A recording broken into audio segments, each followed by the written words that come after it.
गुजरात चुनाव में दंगाई को टिकट बांट रही बीजेपी। बीजेपी विधायक बनेगा दंगे का दोषी। जिसने गुजरात में दंगा कराया, बीजेपी ने उसे दिया टिकट।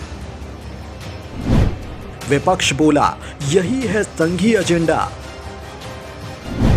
क्या दंगाइयों को इनाम बांटती है सरकार? एक भूल और बीजेपी होगी धूल।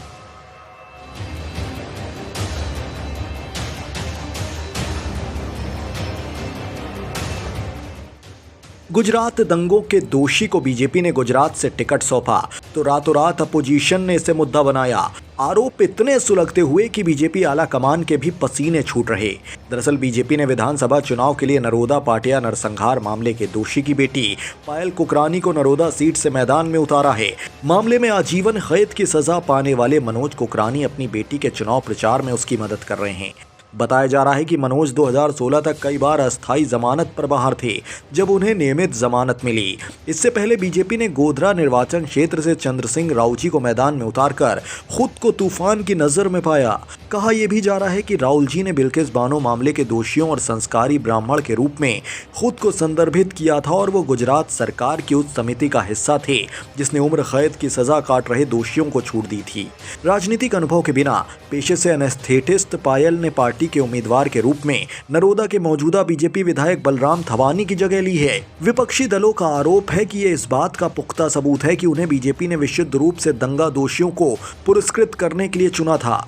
कई लोगों को यह चौंकाने वाला लगा कि बीजेपी ने पायल को उसी निर्वाचन क्षेत्र से मैदान में उतारा है जहां नरोदा पाटिया नरसंहार हुआ था। उनके पिता उन 32 लोगों में से एक थे जिन्हें 2002 के गुजरात दंगों के दौरान नरोदा में 97 लोगों की हत्या करने वाली भीड़ का हिस्सा होने के आरोप में 2012 में दोषी ठहराया गया था। हालांकि अपने अभियान में अपने पिता की भूमिका के बारे में पूछे जाने पर पायल ने कहा कि उनके परिवार ने उनके पिता की सजा को अदालत में चुनौती दी है। उन्होंने कहा कि मेरे पिता एक अनुभवी राजनेता हैं। मैं अपने पिता की सज़ा पर टिप्पणी नहीं करना चाहती क्योंकि हमने इसके खिलाफ सुप्रीम कोर्ट में अपील की है। हम अभी भी इससे लड़ रहे हैं, लेकिन मैं आपको केवल इतना बता सकती हूं कि मेरे पिता, मां और बीजेपी के सभी नेता मेरे चुनाव प्रचार में मेरी मदद कर रहे हैं और हम विकास के मुद्दों पर जीतेंगे।